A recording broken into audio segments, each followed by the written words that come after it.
ગરબાના ગ્રાઉન્ડમાં હજારોની સંખ્યામાં હાજર હોય છે ખેલૈયાઓ। ક્યાંક પોતાના ફ્રેન્ડ સાથે તો ક્યાંક ફેમિલી સાથે નજરે ચડે છે।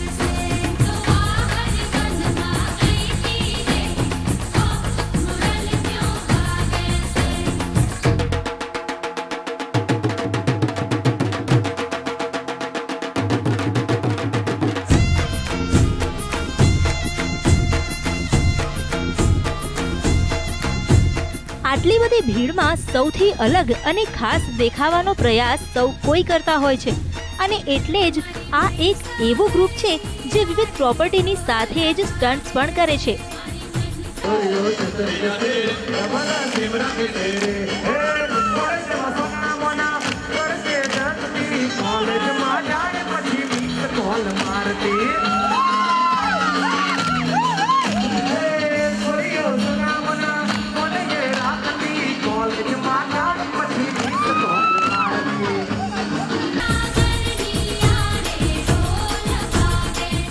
ક્યાંક પ્રોપ સાથે તો ક્યાંક આગના ખેલ। એક સાથે એક સરખા ડ્રેસીસમાં દેખાતા આ તમામ ખેલૈયાઓ અલગ જ દેખાવા માટે આવા સ્ટન્ટ્સ તો કરે જ, પણ તેની સાથે ગરબાના પણ અલગ અલગ સ્ટેપ્સ કરે છે અને એટલે જ તેઓ દરેક તાલે ઝૂમે છે અને સૌ કોઈને ઝુમાવે છે। ફોરમ શાહ, સંદેશ ન્યૂઝ, અમદાવાદ।